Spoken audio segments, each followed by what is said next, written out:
सारे गुरुद्वारों में भूखों को रोटी मिलती है। क्यों? क्योंकि गुरुद्वारों में जो चढ़ावा आता है वो गुरुद्वारा के द्वारा उस चढ़ावे से वो समाज की सेवा करते हैं। लेकिन केवल इस देश में हिंदुओं के मंदिरों पर सरकार ने कब्जा कर लिया। तिरुपति बालाजी में चढ़ावा आता है और सारा पैसा चढ़ावे का सरकार रखती, जबकि होना क्या चाहिए? मदरसों के पैसे से मुसलमान अपने पैसों से मदरसे चला रहे हैं, तो हिंदू अपने मंदिरों के पैसे से गुरुकुल चलाते तो सनातन का और प्रचार होता। पर सारे गुरुकुल बंद हो गए क्योंकि हिंदुओं के मंदिरों पर सबका सरकार ने कब्जा कर लिया। अब राम मंदिर बना, राम मंदिर का सारा चढ़ावा सरकार लेगी, जबकि उस राम मंदिर के पैसे से क्या होना चाहिए? गौशाला संचालित होनी चाहिए ताकि गाय बचे, और गुरुकुल जहां हजारों नहीं लाखों बच्चे उस पैसे से पढ़ सकते हैं। जब गुरुकुल होंगे तब ये भारत की संस्कृति सुरक्षित होगी। स्कूलों के भरोसे कुछ ना होगा।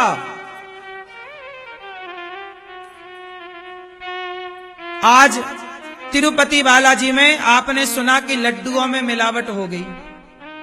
सोचिए कि तिरुपति बालाजी में इतना पैसा चढ़ता है लेकिन सारा सरकार लेती है। यदि वो तिरुपति बालाजी के पैसों से गौशाला चलाई जाती और गायों के घी से प्रसाद बनाया जाता तो बाजार का घी खरीदने की क्या जरूरत थी? उस पैसे से कितने गुरुकुल चल सकते थे?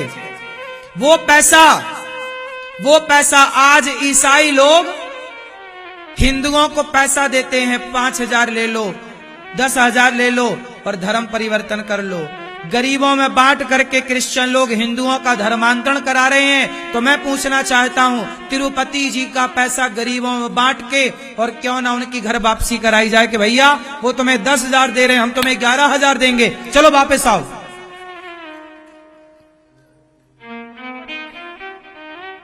तिरुपति बालाजी का सारा पैसा सरकार रख रही है। उस पैसे से लाखों हिंदुओं की घर वापसी हो सकती है, हाँ या ना?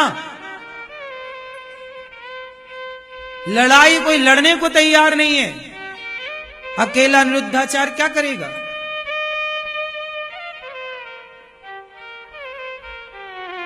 जो पैसा मंदिरों का, अब बताओ मदरसों का पैसा सरकार को जाता है क्या? चर्च का पैसा सरकार को जाता है क्या? गुरुद्वारों का पैसा सरकार को जाता है क्या? केवल हिंदू मंदिरों का। सवाल है क्यों?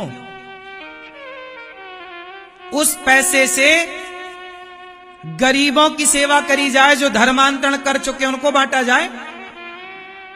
बोलो हां। गौ सेवा की जाए, जो गाय सड़क पे मर रही है। सब कुछ सरकार को रखना, तो रखना है तो फिर मदरसों का भी रखो, चर्च का भी रखो।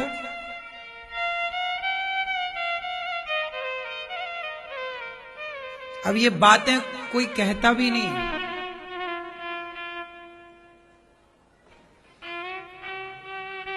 किसे फिक्र पड़ी है इस देश की? सबको अपनी लुगाई लड़का में मस्त है, सब अपने बच्चे परिवार में खुश है।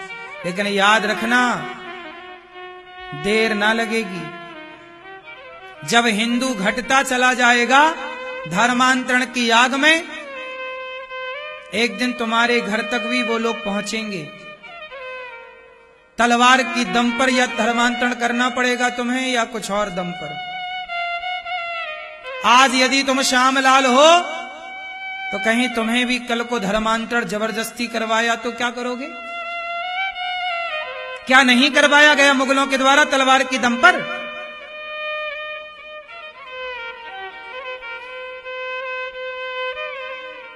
जिसकी लाठी उसकी, जो जनसंख्या जिसकी ज्यादा होगी उसी की सत्ता होगी, उसी का पावर होगा, तुम्हारा कुछ ना होगा। इसलिए जाग जाओ तो जाग जाओ हिंदुओं, अपने अधिकार की लड़ाइयां लड़ सको तो लड़ लो, नहीं तो फिर जो हो रहा है देखते रहो तमाशा।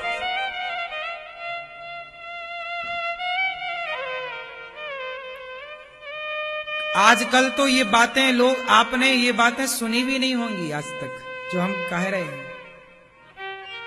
हाँ, कोई नहीं कहता, सबको डर लगता है इन बातों को कहने से।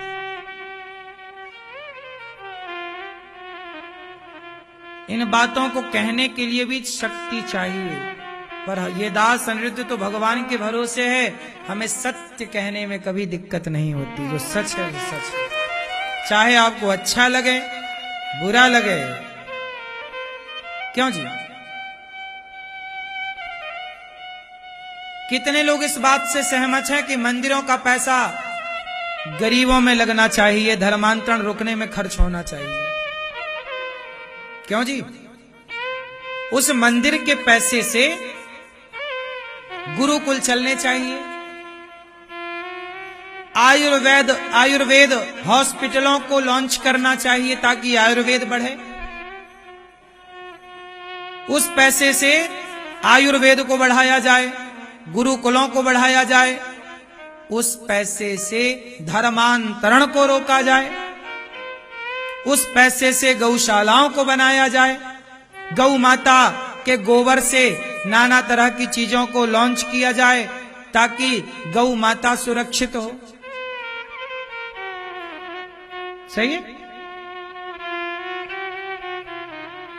उस पैसे से रिसर्च की जाए वेदों पर कि हम वेदों के अकॉर्डिंग क्या क्या बना सकते हैं, कौन सी सैटेलाइट हम वेदों के द्वारा बना सकते हैं, कौन सा हम इंजन।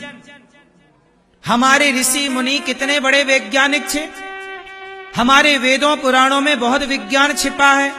अनुसंधान केंद्र होने चाहिए ताकि हम रिसर्च कर सकें अपने वेदों को लेकर कि हमारे वेदों के अनुसार क्या हम इंजन बना सकते हैं। बिल्कुल बना सकते हैं। तो रिसर्च सेंटर होने चाहिए, वो पैसा हमारा रिसर्च में खर्च हो। हमारी अपनी तकनीक होनी चाहिए। आज हमारा देश जापान की, अमेरिका की, चाइना की तकनीक अपनाने पे मजबूर है। बोलो हाँ, हमारी अपनी तकनीक हमारे वेदों में है, उन पर रिसर्च होनी चाहिए, अनुसंधान होना चाहिए। हमारी अपनी तकनीक लॉन्च करें ना हम क्यों अमेरिका की तकनीक पे चलें, हम क्यों जापान की और रसिया की तकनीक पर चलें? हमारी अपनी भी तो तकनीक होनी चाहिए। क्यों मेरी मां? इसके लिए चाहिए कि जो मंदिरों का पैसा सरकार रखती है वो पैसा इस जगह खर्च हो। कितने लोग सहमत हैं मेरी बात से?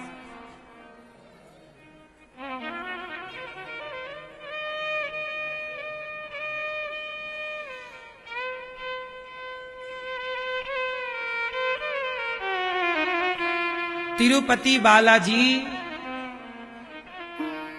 पूरी दुनिया का सबसे अधिक चढ़ावा वहीं आता है और सारा पैसा सरकार ले जाती है।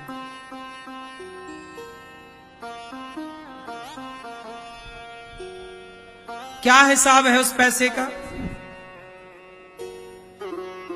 उस पैसे से सरकारें जो मदरसे हैं ना, मदरसों को सहयोग करती है सरकारें। हिंदुओं का पैसा मंदिरों का कहां डोनेट करती है सरकार? मदरसों को। पता है आपको?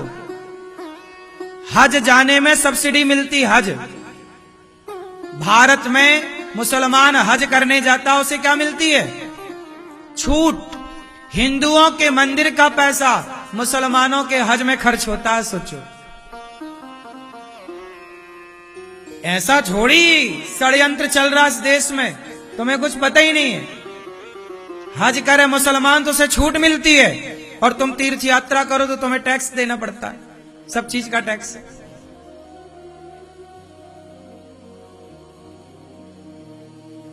हिंदुओं का पैसा मुसलमानों में खर्च होता है, पता है आपको? मंदिरों का पैसा उनकी हज में खर्च हो रहा है। सरकार को ये सारी व्यवस्थाएं बदलनी चाहिए। हिंदुओं को आवाज उठानी चाहिए कि एक देश में भेदभाव क्यों? हिंदुओं के मंदिरों पर ही क्यों सरकार की नजरें हैं? हिंदू देवी देवता ही क्यों बॉलीवुड की नजर में हैं? सनातन धर्म ही क्यों दुनिया को खटक रहा है? कारण जानो।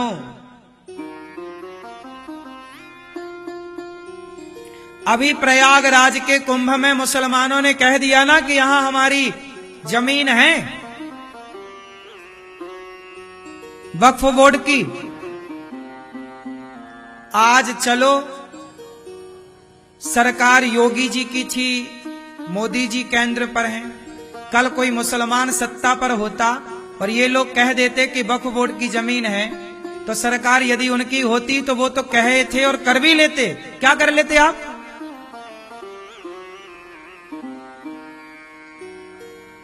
आज चलो, मोदी और योगी हैं, सत्ताएं तो बदलती रहती हैं। कल को सत्ता पर वो आरूढ़ हो गए तो वो तो जहां कह देंगे कि वक्फ बोर्ड की जमीन है वहां देना पड़ेगी। तुम्हारे घर को कह दें कि वक्फ बोर्ड का है तो देना पड़ेगा। जिसकी लाठी उसकी भैंस। जबकि हमारा प्रयाग का मेला कुंभ तो हजारों सालों से चल रहा है, लाखों सालों से इतिहास है। तुम्हारा तो जन्म ही 1400 साल पहले हुआ।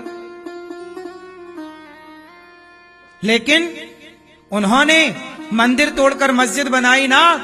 मथुरा में है तो मस्जिद, कृष्ण जन्मभूमि में। कहां ले पाए आज तक हम और आप?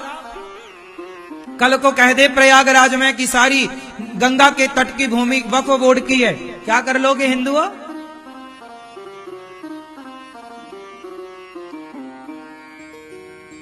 इसलिए वर्तमान जो सरकार है, इन सरकारों से उम्मीद है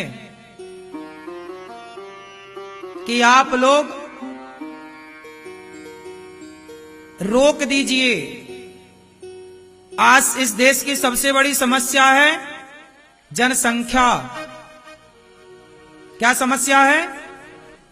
बढ़ती हुई जनसंख्या। कंट्रोल नहीं हुआ तो बांग्लादेश जैसी स्थिति यहां होने में देर न लगेगी।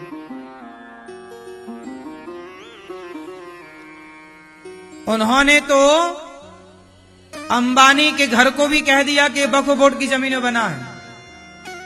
हाँ या ना? अब सोचिए, अंबानी के घर को वो कह सकते हैं कि वक्फ बोर्ड की जमीन में बना है, तो आपके घर को कह दें, क्या कर लोगे आप?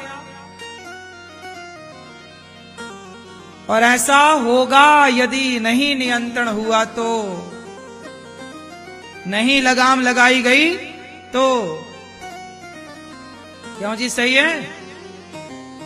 मैं तो केवल हिंदुओं तुम्हें दर्पण दिखा रहा हूं, देख लो, वरना तुम्हारा आने वाला भविष्य बहुत अच्छा नजर नहीं आ रहा है हिंदुओं का।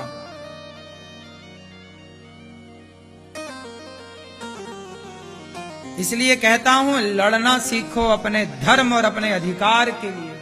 लड़ाई का मतलब तलवार नहीं, मैं बार बार कह रहा हूं।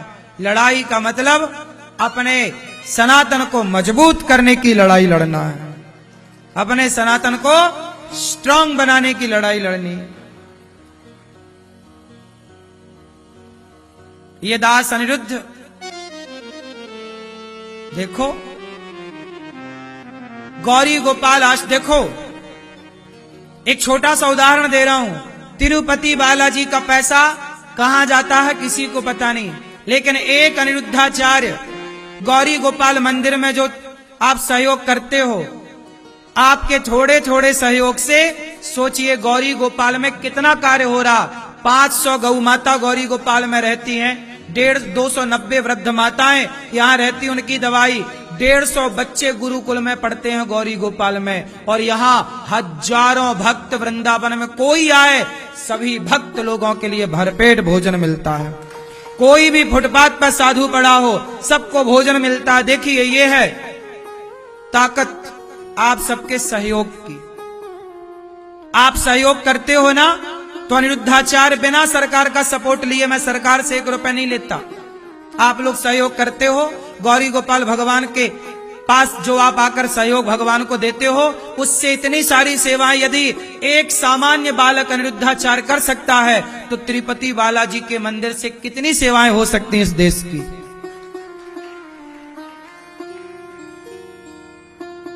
150 बच्चे पढ़ते हैं गौरी गोपाल गुरुकुल में। बोलो हाँ कि ना? देख लो, और जो हम कह रहे हैं ना, अपनी आंखों से देख लो। जब 150 बच्चों को एक अकेला अनिरुद्धाचार्य भीख मांग मांग के भगवान की कृपा से पढ़ा लिखा कर सनातन, ये पढ़ते क्या हैं बच्चे? वेद पुराण उपनिषद। जिन गुरुकुलों को मुगलों ने तोड़ा, जिन गुरुकुलों को आग लगाई, चाणक्य क्या क्या था गुरुकुल, चंद्रगुप्त कहां पढ़े गुरुकुल में, राम कहां पढ़े गुरुकुल में, कृष्ण कहां पढ़े गुरुकुल में। उस गुरुकुल की परंपरा को मुगलों ने, अंग्रेजों ने बिगाड़ा। उसी गुरुकुल की स्थापना ये दास अनिरुद्धाचार्य ने की, और यहां आज 150 बच्चे पढ़ते हैं। हम तो आप लोगों से भीख मांग मांग के पढ़ाते हैं। लोग कहते हैं कि आप तो जब देखो मांगते रहते हैं। क्या करें, इतनी सारी जिम्मेदारियां हैं, 150 बच्चे हैं, 290 बेसहारा वृद्ध माएं रहती हैं, बच्चे घर से निकाल देते हैं, कहां जाएंगी? यदि हमारे भीख मांगने से इतनी सारी वृद्ध माओं को भोजन मिल रहा है, दवाई मिल रही है, निवास मिल रहा है, तो बताओ सही है कि गलत है?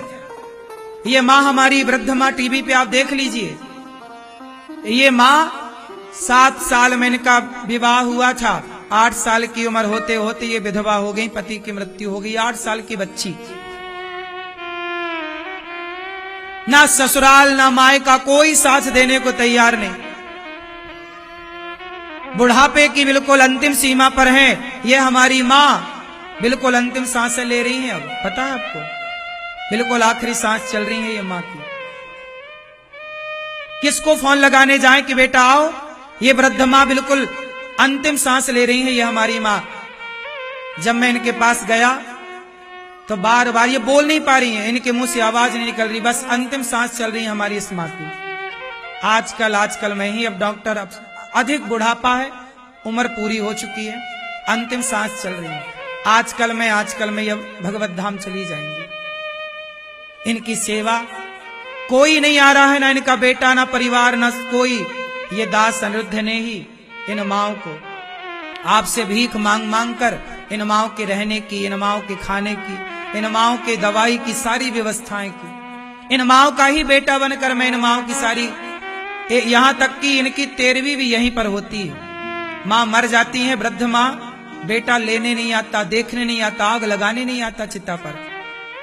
ऐसी जरूरतमंद वृद्ध बेसहारा माओं की सेवा ये दास अनिरुद्ध जितना बन पड़ रहा, जितनी मेरी बुद्धि अक्कल है, मैं उतना कर रहा हूं।